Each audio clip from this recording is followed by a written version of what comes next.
molecular geometry. Molecular geometry.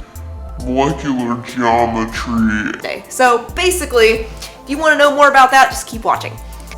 Fragrance has to do with how we perceive smell, and how we perceive smell has to do with how molecules will bind into our receptors in our nose. And depending on the shape of the molecule, you will smell something different.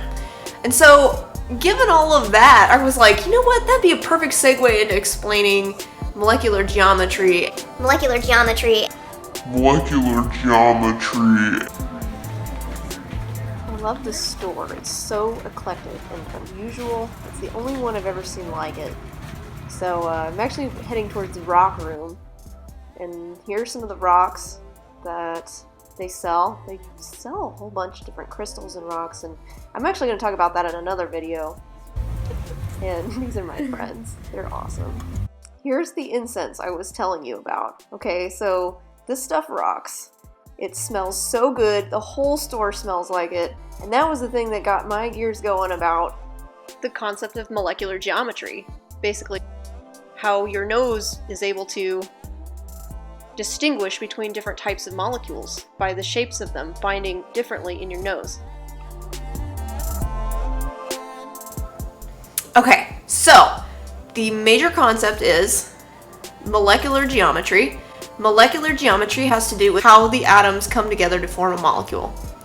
Electron geometry is how the electron density, or the electrons, are arranged around the molecule. Now, in VSEPR theory, known as Valence shell electron pair repulsion theory, the model says that the electrons will arrange themselves in such a way that they will push each other away so that they can minimize the amount of electrostatic repulsion they experience. Now, it could be like, what is electrostatic repulsion? That's a big word. It just means, you know how we talk about the concept of opposites attract? Well, so when we say that in terms of chemistry, we're usually talking about how positive charges attract negative charges and negative charges attract positive charges. So when we're talking about electron repulsion, it's because both electrons are negatively charged and they repel each other because opposites attract but like charges repel. Now, this is just a fact of nature that we've seen every time we do an experiment that has to do with electrons, is that they want to repel each other because of these negative charges. And so nature seeks a way to minimize the amount of friction, so to speak, between these like charges. And so the electrons will distribute themselves as far apart from each other as possible around the molecule while still forming a molecule that has bonds. So nature will tend to seek the lowest energy state, and minimizing these electron repulsions helps to do that. So now we've understood the basic concept behind valence shell electron pair repulsion theory, or the theory of how these molecules bond. Let's talk a little bit about the kinds of molecular geometries you can see. So I've got it broken up by type. We have 2, 3, 4, 5, and 6.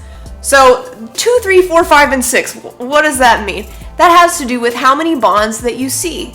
So in these models, we have anywhere from 2 bonding groups to 6 bonding groups. So if you kind of think about these, the way this is organized like a deck of cards, it's like the first molecule in each group that we're going to be talking about is the king of the suit, and everything else just follows the suit.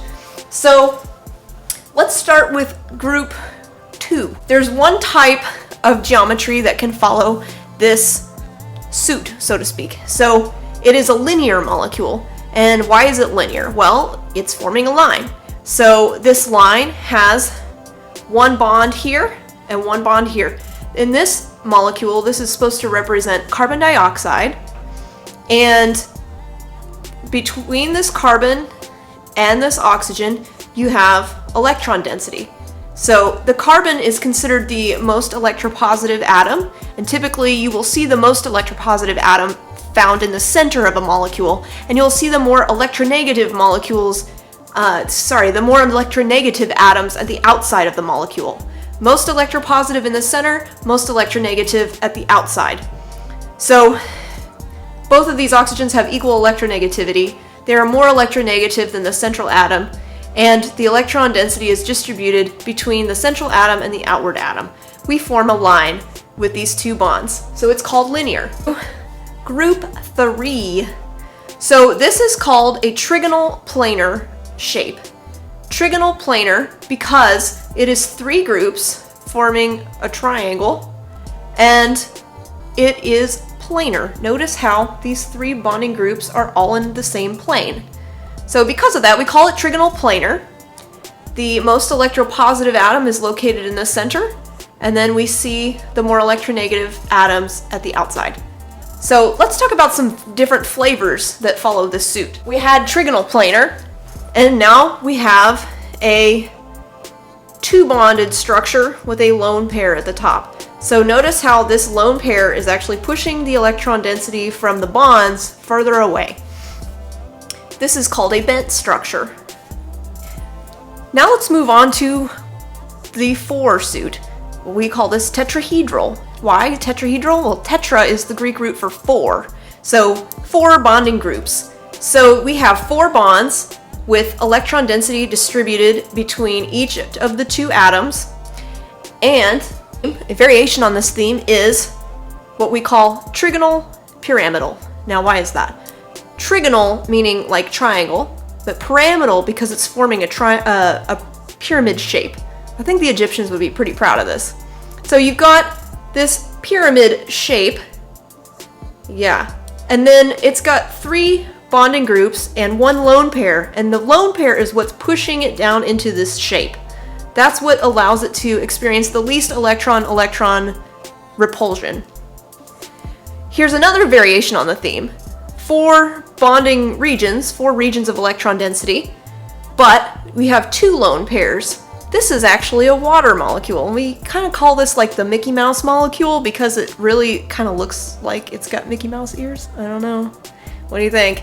But, so it's got the oxygen in the center, and oxygen is a very electronegative atom, and then you have 2 hydrogens on the outside.